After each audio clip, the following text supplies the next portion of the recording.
이제 부제로 생성 AI 기술 기반의 유통 혁신. 그랬을 때 그게 어떤 모습이 될 것이냐. 좀 지났을 때, 그 다음에 그게 어떤 가치를 실질적으로 기업들한테 제공을 할 거냐, 또 고객들한테 제공할 거냐, 그리고 그랬을 때 우리가 그 가는 길에 대해서 어떤 과제들을 갖고 있는지를 정리하는 형태로 말씀을 나누려고 합니다. 저는 계속 이제 그 데이터 분석, 그 다음에 이제 마케팅 CRM, 유통 서비스 쪽 관련돼서 컨설팅을 좀 하고 있었고, 지금도 뭐 계속 같은 일을 하고 있습니다.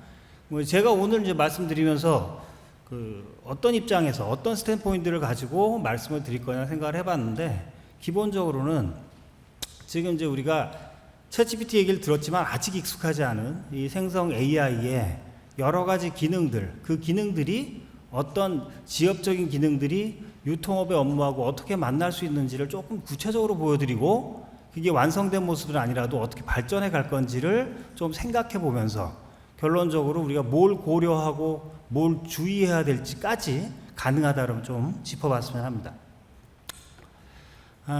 이게 뭐 아주 오래된 그림이지만 되게 쉬운 얘기죠. 고객, 상품, 운영. 이 세 가지가 잘 되면 다 훌륭한 회사라고 그러죠. 이제 우리가 이게 이제 93년도 나온 Value Disciplines라고 하는 개념인데, 그 안에 이제 저 큰 틀 안에서 유통업의 업무들을 여러 가지로 이제 쭉 살펴보면 고객 케어부터 시작해서 고객에 대한 이해, 상품을 추천한다든지 머천다이징을 한다든지 디스플레이를 한다든지 뭐 재고 관리를 한다든지 상당히 많은 다양한 일들이 있습니다. 근데 시대가 시대니만큼 고객들의 눈높이가 높아지고 유통의 경쟁은 점점 더 치열해지죠. 그래서 여기 이 세부 항목 하나하나가 다 경쟁을 좌우하는 거리기도 하지만 동시에 유통업자 입장에서는 굉장히 머리 아프고 피곤한 골칫거리인 거죠. 우리가 이제 이 시점에서 이제 질문은 이 전체를 생성 AI가 다 완벽하게 훌륭하게 만들어 줄 수 있을까? 이런 측면에서 우리가 생각을 해보자는 겁니다. 최근에 그 유통 측면에서 전 세계적으로 큰 이슈가 뭐냐 봤을 때 특히 이제 코로나 때문에 온오프라인 어떻게 연계시킬 거냐 상당히 중요한 이슈가 됐고, 그 외에도 이제 여러 가지가 등장을 하는데, 그 중에 이제 생성 AI하고 가장 직결되는 대목은 바로 디지털 트랜스포메이션이죠. 디지털 전환. 이 부분이 이제 그 사실은 등수로는 지금 밑으로 좀 내려왔습니다만은 업무 전체에 영향을 미칠 거라서 상당히 지금 무시할 수 없는 대목인데, 이 관점에서 이제 생성 AI를 들여다보면 사람들이 이제 관심을 한참 가지고 시작했던 게 이제 23년도 4월, 특히 국내 이제 피크를 쳤죠. 엄청난 거품과 열풍이 불었는데, 그리고 나서 이제 이게 뚝 떨어진 시점이 7월 말, 이때 이제 바닥을 쳤습니다. 국내에서. 그러던 게 다시 회복되고 있는 추세로 지금 현재는 한 절반 정도까지는 피크 시점에 대해서 올라왔어요. 겉보기엔 열기가 되게 많이 식은 것 같은데 막상 내용물을 들여다보면 서서히 지금 올라오고 있는, 그래서 폭등, 폭락, 그리고 반등이 반복되고 있는, 그리고 이제는 이제 약간 회복되고 있는 그런 모습을 아실 수가 있습니다. 그림은 약간 다르죠. 이제 GPT하고 AI가 다른 게, 챗GPT는 일시적으로 뭔가 새롭다고 그래갖고 확 올라갔지만 그거에 비해서 인공지능에 대한 관심은 조금 적게 올라가고 적게 떨어진 그런 모습을 이제 볼 수가 있습니다. 우리가 이제 주목할 대목은 뭐냐면 겨우 1년이라는 거예요. 2022년 11월에 챗GPT가 등장을 하고 나서 사람들이 이제 신기하기 시작했죠. 그리고 1월 달에 올해 MAU가 100밀리언, 이 엄청난 숫자의 회원 수를 가지게 됐고, 그리고 3월에 GPT-4가 등장을 합니다. 이게 왜 중요하냐? 챗GPT에서 GPT-4가 가지는 의미는 전 세계가 생각하는 거하고 달라요. 우리말을 한다는 거예요.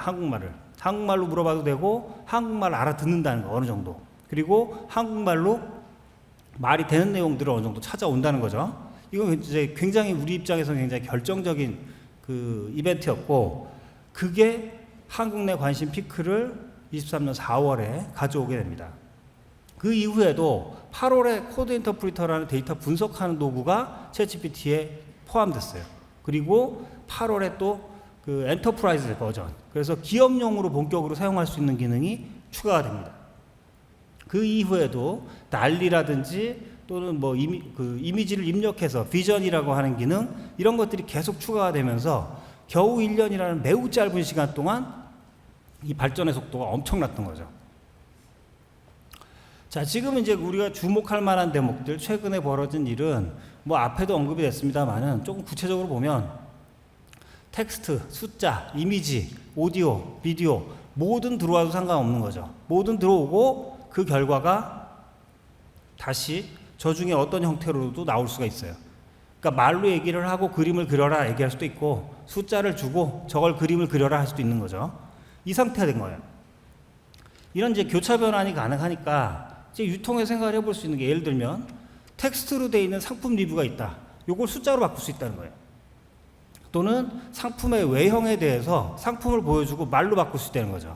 이건 업무에 써먹을 때가 굉장히 많은 거죠. 예시를 제가 하나 만들어 왔는데, 이건 이제 편의점입니다. 편의점 이제 CCTV를 찍었고 한 스냅샷이 있다고 치고 그걸 보여주면 그게 말로 바뀌는 거죠. 이걸 말로 바뀌면 이 말을 요약하는 게 용이해지겠죠. 이러면 이제 모니터링이 되게 쉬워질 거예요. 상태가 정상인지 아닌지. 자, 이런 식의 것들이 가능해지고 있기 때문에 월마트 같은 경우에 전 직원한테 어시스턴트로 배포를 하기도 하고, 그 다음에 지금 보시는 것처럼 쇼핑 보조 도구, 거시 사진 올려놓고 같이 이제 토의를 하면서 인테리어를 해나가는 이런 방식이 이제 가능해지는 겁니다. 그런데 이제 월마트 사례를 보면서 제가 더 주목했던 건 뭐냐면, 이 신기한데? 이것도 이건데, 이 사람들이 취하고 있는 전략이에요. 첫 번째, 생성 AI가 여러 사람들이 공급하는 거고 시장에서 편리하게 마구 고를 수 있는 건 좋은데, 공급자가 독점이다 이거죠, 지금. 그래서 디펜던시를 최소로 줄이기 위해서 한 기업에서 가져오지 않고 여러 기업 거를 제품을 가져오고, 그 다음에 한쪽에 디펜던트하게 되는 거를 막기 위해서 의도적으로 내가 누구 걸 쓰고 있어도 말하지 않겠다 이거예요. 그래야 서비스를 안정적으로 운영하고 교체를 하고, 그 다음에 공급자가 가격을 올리는 거를 방어할 수가 있으니까. 이게 이제 경쟁적인 이슈라는 측면이 있는 겁니다. 이게 경쟁 굉장히 중요한 거잖아요, 그죠? 또 다른 이제 해외 사례를 하나 보면, 이제 머커리에서 멀챗이라고 하는 이제 앞에 거와 비슷한, 그래서 이제 대화형으로 상품을 추천하는 앱을 오픈을 했는데, 이 서비스에서도 보면 저 이제 대화를 한참 하면서 상품을 좁혀가겠죠. 그래서 엄마한테 생일 선물을 해야 되는데 어느 거를, 우리 엄마가 뭐 어떤 스타일을 좋아하는데 이렇게 할 거 아닙니까, 그죠? 그러면 거기에 해당되는 상품을 설명해 주면서 고객을 꼬시겠죠. 좋은데 우리가 이런 지점에서 겨우 1년밖에 안 된, 이제 사실은 출발인 상태에서 어떤 부분들이 사실은 생각하는 거하고는 다르게 움직이고 있는지를 알고 넘어갈 필요가 있다 이거죠. 제가 이제 저 자료를 만들면서 테스트도 한번 해봤는데, 멀챗 일부러 이제 이렇게 했어요. 3살이면서 고등학생이다 이렇게 집어넣었다 이거예요. 채팅하는 중간에 여기 이제 똑같은 거를 챗GPT로 다시 구현을 해봤는데, 3살이면서 고등학생인 아이한테 교육용 로봇부터 스템, 그 다음에 관련 이야기와 만화책 이렇게 준다 이거죠. 그 얘기는 그냥 대충 보면 그럴듯한 것 같기도 한데 3살이면서 고등학생, 말이 안 되잖아요, 그죠? 진짜로 그렇다면 얘가 이런 게 필요 없는 거고, 이런 컨플릭 같은 부분들, 왜 고객들은 얼마든지 컨플릭이 있을 수 있으니까, 자기 일관성이라든지 저런 것까지 커버할 수 있을 정도로 우리가 원하는 상식하고 일치해 주지는 않을 수도 있다. 이게 이제 현장에 바로 적용했을 때 여러 가지 문제를 일으킬 수 있는 대목이 됩니다. 자, 우리 이제 간단한 마케팅 메시지를 작성하기 위해서 챗GPT든 뭐 바드든 이용할 수 있다 이거죠. 그랬을 때 예를 한번 보시자고요. 뭐 생일이 다가온 40대 남성한테 카톡을 보낼 거야. 메시지를 작성해 봐라. 그러면 작성은 해줘요. 근데 40대의 새로운 시작이 더욱 풍요롭고 생일 할인 쿠폰을 보내드립니다. 좋은데 저게 바로 발송할 수 있는 수준의 게 나올 것 같냐 이거죠. 아니다. 한국적인 정서, 표현, 40대하고 맞는 메시지, 그리고 내가 의도하고 있는 메시지, 상품이 팔릴 만한 메시지, 그게 바로 나온다는 보장은 없다 이거죠. 결국 뭐예요? 충분히 검토를 해야 되고, 그 다음에 커스터마이징하는 이 프로세스가 구축이 돼 있어야 되는 거죠.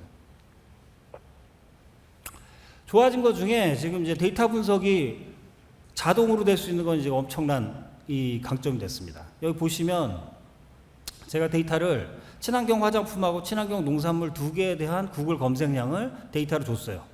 그림으로 그렸죠. 추세가 들쭉날쭉하니까 보조선을 보조선도 그렸어요. 그리고 의미를 읽어봐. 시장의 성장성, 변동성, 브랜드 포지셔닝 관점에서 이런 것 같아요. 까지 던져줍니다. 이거 엄청난 거죠. 상상을 못하던 거예요. 저도 뭐 몇십 년째 데이터 분석을 하고 뭐 컨설팅을 하지만 저기까지 오는데 걸리는 시간이 엄청나게 길었었는데 이게 1분 내에 끝난다는 거예요. 그리고 경우에 따라서 저보다 훨씬 잘하는 게 많이 있어요. 다만 여기서도 주의해야 될 게 처리용량, 이게 얼마나 많은 데이터를 읽을 수 있냐, 그리고 분석을 얼마나 빠르게 정확하게 할 수 있느냐, 이런 것들은 아직 다 풀린 숙제가 아니에요.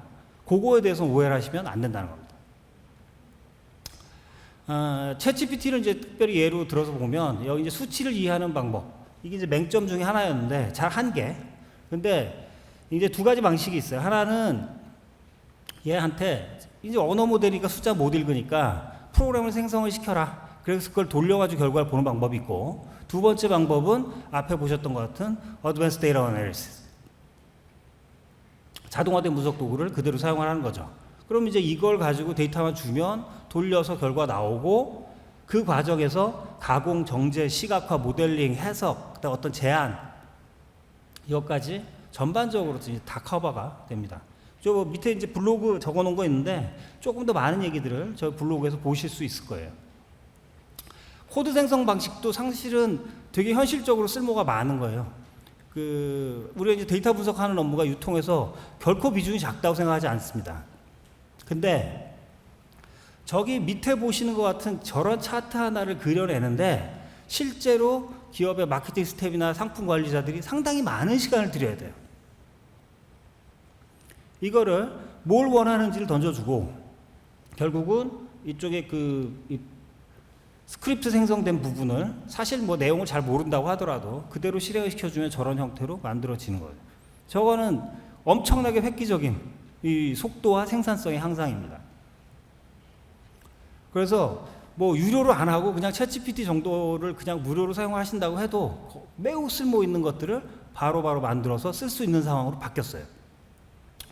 이건 이제 복잡한 데이터 분석이라고 하더라도 어드밴스 데이터 어널리시스 같은 경우에 이런 식의 이제 여기는 이제 상품 프로파일링 하는 예제인데, 잘 팔리는 상품하고 잘 안 팔리는 상품이 있어. 그게 많이 있겠죠. 상품이 뭐 10만 개가 있다 치더라도 걔네 특성들을 데이터를 주고, 자, 잘 팔리는 상품의 특성, 아닌 상품의 특성 모델로 돌려서 결과를 시각화하고 특성을 설명을 해봐. 그러면 어떤 시사점이 있지? 여기까지가 거의 말로 다 처리가 되는 거니까요. 빨간 줄 쳐진 부분을 보시면 여기 이제 특히 온라인 쇼핑에서는 고객 리뷰가 상당히 영향을 많이 미치고요 하는 일반 상식에서 넘어온 부가적인 지식, 이게 결합된 해석까지도 지금 챗GPT가 소화를 해준다는 거예요. 이거는 굉장히 큰 겁니다. 실제로 우리가 업무를 오래 한 사람들도 많은 걸 놓칠 수밖에 없어요. 왜? 너무 많은 게 있으니까. 근데 이 챗GPT의 자동적인 분석이 지금 보시는 것처럼 상식까지도 이제 커버를 해서 그걸 결합한 해석을 던져준다고 하면 100점짜리는 아니라고 치더라도 사람보다 20, 30점 더 맞을 수도 있다. 굉장히 어려운 대목 중에 하나가 정교한 뭔가 분석하는 거였습니다. 대표적으로 판매 예측이죠. 저런 예측 모델을 하나 만들려고 하면 6개월 정도의 프로젝트를 많은 사람들이 해도 실패하는 케이스가 다반사였어요. 근데 꽤 쓸만한 모델을, 안정적인 모델을 챗GPT가 프로그램으로 생성해내는데 걸리는 시간은 뭐 매우 짧습니다. 다만 이거를 제대로 조작을 해서 이게 나올 수 있게끔 지시를 하는 건 물론 필요해요. 그건 필요하지만 그걸 한다는 전제 하에서는 부하, 시간 엄청나게 줄여줄 수 있어요.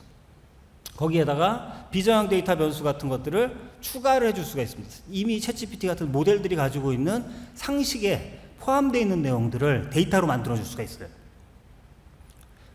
그게 들어가면 여기서 지금 기존보다 훨씬 더 정확한 모델도 만드는 게 가능해지겠죠. 뭐 이 얘기는 판매 가격을 최적화하는 분석을 실행하는 건 이제 샘플로 하나 만들어 봤는데, 자, 이게 이제 그 제일 좋은 가격이야 라고 이제 설정을 했다고 치면 그 가격은 어떤 특성을 가지고 있지? 이런 건 이제 프로파일링 한 거예요. 이제 모델로 프로파일링을 하고 거기서 나타나는 이제 주요한 특성들을 시각화해서 사람이 이해할 수 있도록 그림으로 그리는 과정. 요 과정도 말만 던져주고 결론은 최종적으로는 챗GPT가 직접 작업을 해서 여기까지 이제 보여주는 이런 상태까지도 가능해진 거죠. 그것도 뭐 블로그 보시면 됩니다. 기존에 우리가 시장을 이해를 하고 고객이나 뭐 상품을 보기 위해서 많이 사용했던 방법 중에 하나가 소셜 분석이죠. 이런 식의 겁니다. 이제 그 뭐 인터넷에서 많은 것들을 가져다가 데이터를, 그래서 뭐에 대해서 많이 말하고 있냐. 그걸 이제 그 데이터를 단어의 빈도 기준으로 해서 모아다가 그거 이제 빈도가 많으면 중요한 거, 빈도가 적으면 안 중요한 거. 이런 식으로 이제 정리를 하는데, 정리한다는 게 프리퀀시만 이용을 해서 단순히 단어 카운트한 수준이었어요. 결국 그러다 보니까 그림이 나와도 이걸 뭐라고 설명해야 될지 사람이 설명 못하는 거죠. 그러니까 이거 그림 그려놓고 소설을 쓴 거였어요.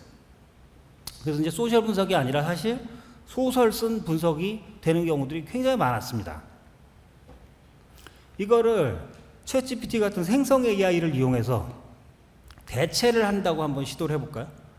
자, 지금 이제 네이버 클로바로 최근에 한국에서 벌어지고 있는 어떤 주제에 관련된 단어들을 찾아오게 하는 거죠. 찾아오게 하고 요거 이제 가중치를 줘서 줄을 세웁니다. 그리고 나서 이거를 챗GPT로 워드 클라우드를 그렸어요. 거의 똑같은 모습이 됐죠. 다만 여기서 이제 지금 한글은 잘 안 됩니다. 근데 어쨌건 비슷한 게 만들어졌고 이거에 대해서 설명을 해줄 수가 있어요.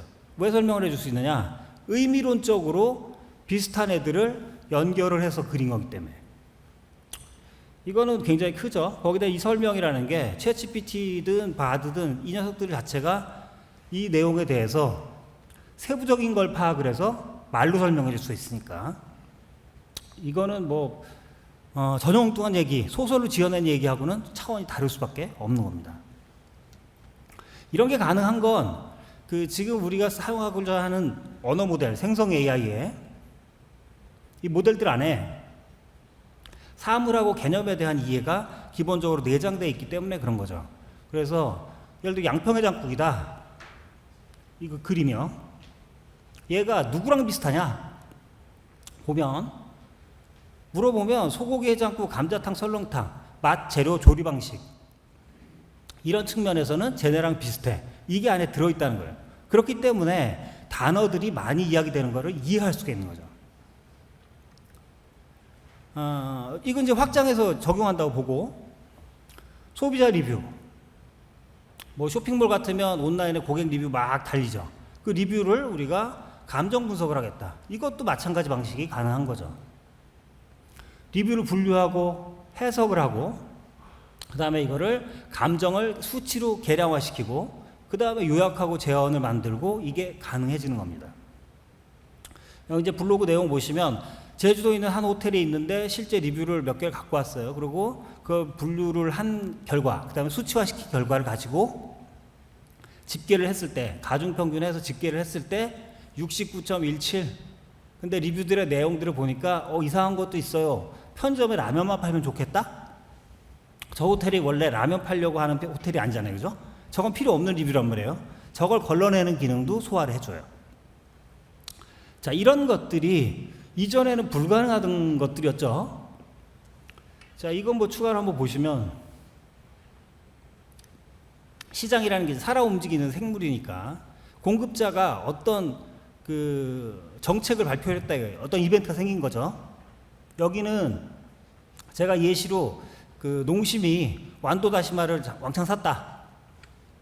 이거 뉴스를 하나 첩보로 갖고 왔습니다. 그러면 저기서 마인드맵을 끌어낼 수가 있어요. 소비자는 저 뉴스를 보고 뭐라고 생각할까? 거기서 부정적인 측면은 어떻게 돼?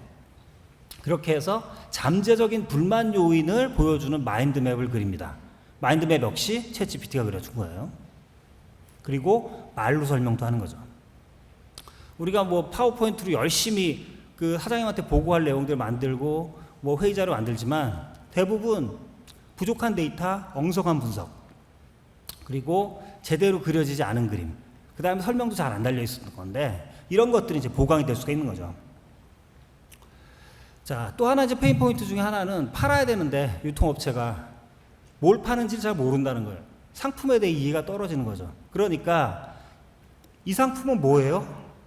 그리고 어떤 점이 강점이에요? 이걸 잘해야 유통업체인데 이거를 하는 게 어렵단 말이에요. 손도 많이 가고.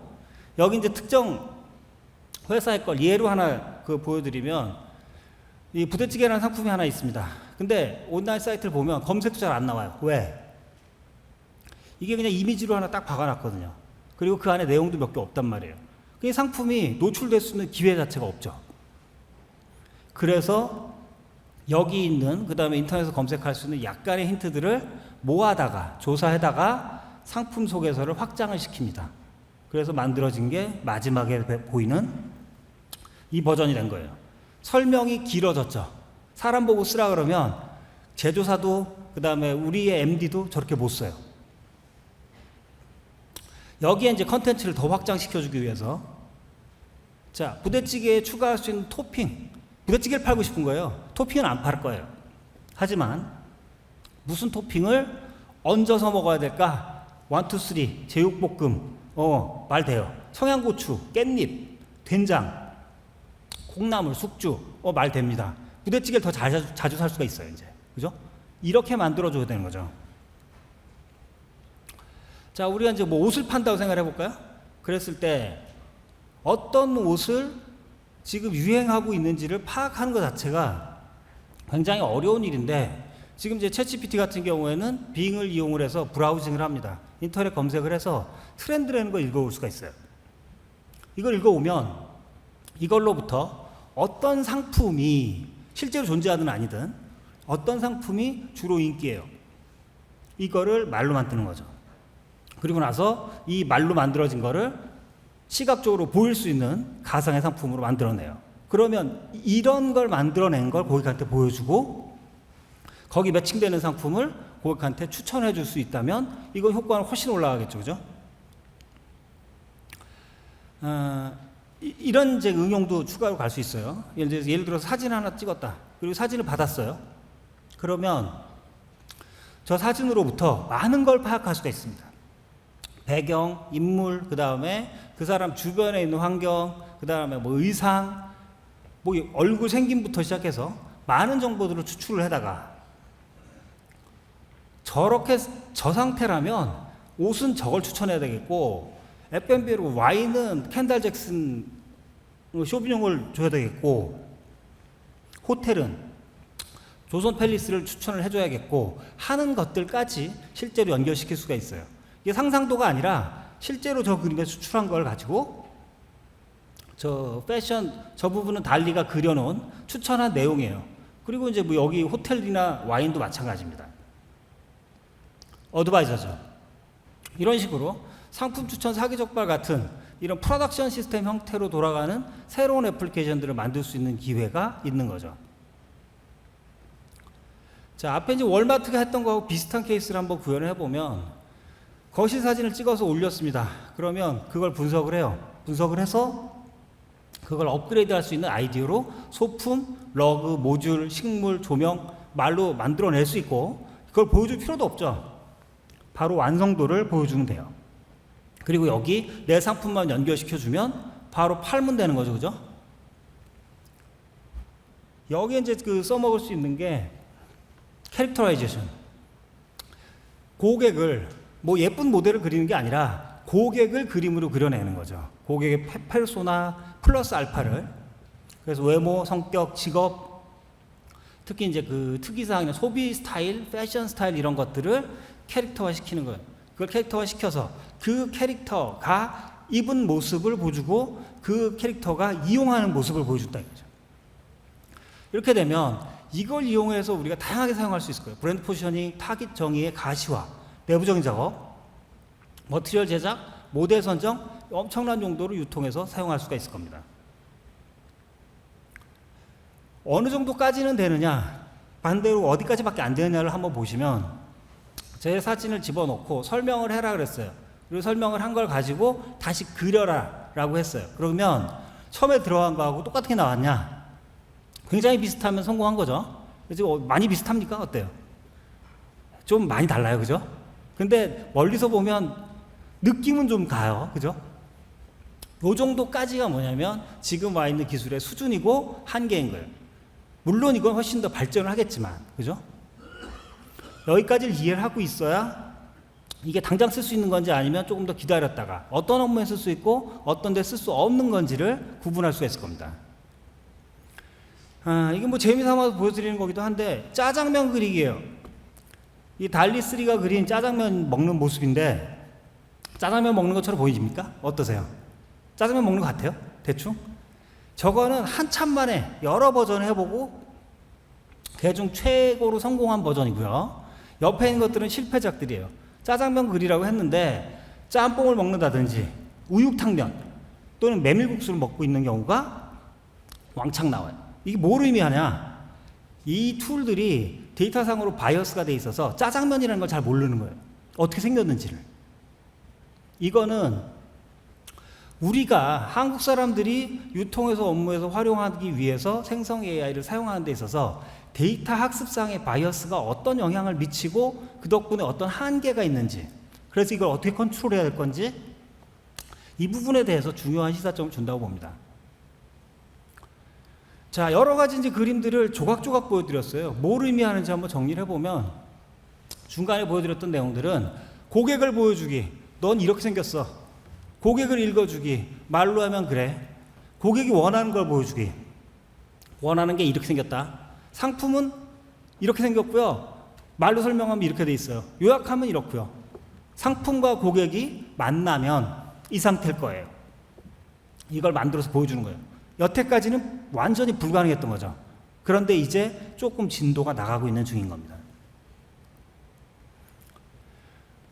뭐 여기까지 이제 다양한 기능적인 측면을 보다 보니까 중요한 것 중에 제일 중요한 건데 뒤로 순서가 밀린 게 하나는 뭐냐면 계획을 세우고 전략을 짜는 거였습니다. 지금 시장조사 기능이 엄청 좋아졌어요. 여러 가지 검색 엔진들하고 결합되면서 구체적으로 환경을 파악하는 게 용이해졌습니다. 이 앞에 이제 환경 분석 쪽에 보시면 저 밑에 있는 거는 조그맣지만 예시는 뭐냐면 탈모 샴푸를 만드는 스타트업의 환경 분석이에요. 그 내용은 유통업자 입장에서는 저걸 팔아야 되니까 강약점 파악이 됐다고 보면 그래서 내가 이걸 어떻게 팔아야 될지에 대해서 작전을 짤 수가 있겠죠. 이런 단계로 연결되면 이 개별적인 상품들에 대해서도 어떻게 마케팅을 할 거고 어떻게 상품을 관리할 건지 가격은 어떻게 설정할 건지에 대해서 힌트가 나올 수 있겠죠. 예를 들면 프로모션도 마찬가지고 그 다음에 뭐 서로 다른 회사과 어떻게 번들링을 할 건지 이런 것들도. 자, 여기서 보시면 기존의 이 작업, 환경 분석과 각종 계획을 세운다는 것 자체 잘하고 싶어서 사람이 너무 힘들고 일이 많아서 금방 못하는 일이었어요. 그런데 지금은 상당히 훌륭한 초안을 매우 빠른 속도로 만들어줄 수 있는 그런 이제 도우미가 하나 생긴 거죠. 자, 앞에 보셨던 그림, 밸류 디서플린스를 다시 한번 보시면 저기 이제 보이는 많은 것들 중에 일부는 지원받을 수 있는 것들이 있다는 거예요. 이전에는 불가능했던 그리고 상상조차 할 수 없었던 부분들이 상당히 그럴듯한 퀄리티로 만들어질 수 있는 것들이 이제는 우리한테 주어져 있다. 이렇게 보입니다. 자, 결국 이제 고객한테 가는 관점에서 보면 빠르게 그리고 더 싸게 더 좋게 이거하고 연결될 수 있는 가능성들이 상당히 보인다는 거예요. 자기 사고 싶은 거 사면 돼요. 그죠? 그리고 그 과정에서 우리 프로세스가 좋아지면 속도하고 비용이 좋아지겠죠. 그죠? 가격은 내려갈 수 있어. 업무 원가가 줄어드니까 관리가 되면. 결국 이쪽 방향으로 가고 있는 거다. 다만 제가 오늘은 조금 이제 긍정적인 면들, 가능성이라는 측면을 많이 보여드리고 싶었는데 그 세부적인 기능들이 어떻게 유통 업무하고 연결될 수 있냐를 좀 보여드리고 싶었는데 뭐 저는 뭐 개인적으로는 한계, 문제점 이거를 한 절반 정도 말씀을 드리고 나머지만 얘기를 하는 게 보통이긴 해요. 자, 생성 AI가 챗GPT 포함해서 가지는 한계를 정리를 좀 해보면 첫 번째로 뭐냐? 얘가 해줄 수 있는 게 한계가 있다 이거예요. 학습한 데이터의 범위에서 크게는 못 벗어난다는 거예요. 그런데 그 데이터가 많이 학습되어 있지 않다는 거고, 그 다음에 바이어스, 아까 보셨던 것처럼 짜장면을 못 그려요. 그죠? 짜장면을 중국풍으로 그린다든지 한복을 일본풍으로 그려요. 이런 것들, 부정확함, 뭐 할루시네이션이 많이 얘기가 되는데 미스인포메이션이라는 부분이 굉장히 중요합니다. 업데이트가 안 된 거예요. 대표적으로 뭐냐면 감자탕이 감자가 들어가서 감자탕인가요? 아니면 고기에 그 감자라는 부분이 있어서 감자탕인가요? 어느 쪽이죠? 진짜 감자가 들어가서 감자탕이다 생각하시는 분. 아니, 고기에 감자라는 게 있어. 이쪽이 많으시죠? 네, 그게 틀린 겁니다. 업그레이드가 돼갖고 지금 업데이트가 돼서 최신 정보는 그게 정설이 아니에요. 이런 것들은 챗GPT도 헷갈려서 제대로 대답을 못하는 거예요. 자, 여기 이제 우리 또 한 덩어리 요구하고 무관한 답변들이 나오는 케이스들이 많다는 거예요. 우리가 이제 그 지난 1년 사이에 많이 발전했다 그랬죠. 빠른 발전이 있었습니다. 이 빠른 발전이 의미하는 건 뭐냐면 한계도 매우 빠르게 변해간다는 거예요. 사용법도 매우 빠르게 변해간다는 거예요. 이걸 염두에 둘 필요가 있습니다. 제일 심각한 대목 중에 하나는 뭐냐? 일반적인 도구 말고 나한테 특화된 도구가 필요해. 내 상품, 내 고객, 그리고 내 비즈니스 룰, 팔러시, 이게 반영되어 있는 생성 AI가 필요한데, 그렇게 만들려면 뭐가 들어가야 되겠죠? 문제는 그 방법이 대표적으로 이렇게 네 가지가 있지만 이 네 가지들 모두가 일장일단이 있고 아직은 완성도가 그렇게 높진 않다는 거예요. 그래서 애로사항이 좀 있습니다. 이것들도 개선되고 있는 중이기 때문에 실제로 써먹을 수 있는 상태로 얼마나 어떤 부분들이 가는지를 잘 지켜봐야 되는 거예요. 그리고 저 중에 일부는 공짜로는 사용할 수 없고 많은 돈을 내야지만 사용할 수 있는 경우가 또 있어요. 요것도 같이 고민해야 되는 거죠. 생성 AI를 뭐 여러 가지 방식으로 사용할 수 있는데 결국 어디서 막히냐? 못 쓰겠다 이거예요. 처음에 대충 할 때 두드리면 막 나오니까 좋은데 재미있었어요. 근데 좀 하다 보니까 막상 진짜로 하려고 하니까 쉽지가 않은데? 포기, 중단. 두 가지 측면이 있다고 봅니다. 첫 번째는 뭐냐면 내가 뭘 하고 싶은지 그 업무 자체를 모르는 거예요. 화가가 그림을 그리는데 대상을 잘 이해를 못해요. 못 그리겠죠. 마찬가지예요. 두 번째가 저게 한 60%라고 보면 두 번째 한 30% 정도 되는 게 프롬프트에 그걸 어떻게 표현할 거냐. 이게 훈련이 안 돼 있다. 기술을 모르고 훈련이 안 돼 있기 때문에. 이제 5월에 나와서 별로 안 팔린 책이긴 한데 이건 이제 디지털 마케팅만 초점을 맞춘 거예요. 제가 이걸 소개해 드리는 게 이 책이 지금 우리 유통물류의 AI 활용을 전부 다 커버해 드릴 수 있다는 의미가 아니라 뭐냐면 유통물류 안에서 벌어지고 있는 여러 가지 업무 분야, 기능적으로 생산, 마케팅, 뭐 유통 그 안에서도 뭐 고객 관리도 있고 상품도 있고 그 다음에 운영단의 업무, 재고 관리도 있고, 그죠? 각각에 대해서 그 프로세스의 시작, 마치 마케팅에서 시장과 경쟁을 분석한 데서부터 캠페인 결과를 해석하는 것까지의 이 전체 단계, 요런 것처럼 각 업무 영역별로 저 단계들을 각각에 대해서 어떻게 적용할 건지를 파악을 하고 그 기술력을 가지고 있어야 제대로 써먹을 수 있을 거예요. 그죠? 그리고 그 부분들이 마케팅 따로, 그 다음에 상품 개발이나 상품 관리, 운영 다 따로 각각에 대해서 상당한 경험과 기술력이 축적될 필요가 있다라고 말씀드리겠습니다. 마지막으로 이제 과제들을 정리하는 측면에서 요약을 한번 해보면 우리가 뭘 고민했냐면 타임라인이에요. 언제 할 거냐? 그리고 어떤 강도로 할 거냐? 얼마나 빠른 속도로, 얼마나 강하게 드라이브 할 건지 이거를 그리는 게 실전에서는 굉장히 중요하죠. 왜? 일찍 가도 손해예요. 그죠? 왜냐하면 거기서 별로 안 나올 거기 때문에 시행착오를 먼저 겪을 필요가 굳이 없을 수도 있거든요. 작전상. 그죠? 그 다음에 누구나 다 가지고 있는 툴이에요. 그죠? 지금 나와 있는 거. 돈 주면 살 수 있는 건데까지는 경쟁에서 승리를 주지 않아요. 결국은 더 팔려고 하는 거고 이기고 싶은 건데 차별화를 어떻게 할 거냐? 저도 다 안 보여드립니다. 그림 중에 일부만 보여드려요. 왜? 남들이 다 팔면 안 되니까. 마찬가지예요. 유통업체 입장에서도 경쟁 유통업체가 다 할 수 있는 방식을 공개적으로 하는 건 의미가 없어요. 어떻게 숨어서 이길 거냐, 이 부분에 대한 고민을 할 필요가 있겠죠. 그리고 굉장히 중요한 데 뭐냐면 뭘 할 수 있다가 아니라 그걸 하는데 얼마가 될 거냐, 코스트의 개념이 따라가줘야 된다. 그죠?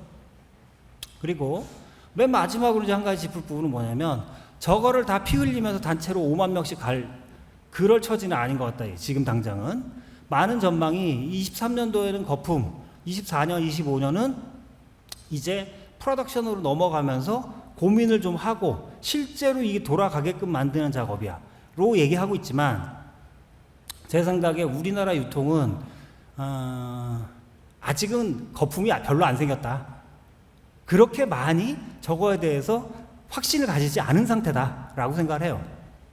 결국 테스트를 하기 위해서 선발대 보내야 될 텐데 누구를 패스파인더로 보낼 거냐, HR 쪽을 보낼 거냐, 아니면 가격 프로모션 쪽을 보낼 거냐, 아니면 CRM 쪽을 보낼 거냐, 요거 결정을 하는 게 지금 급선무일지도 모르겠다. 그런 정도까지 말씀드리기로 하겠습니다. 자, 감사합니다.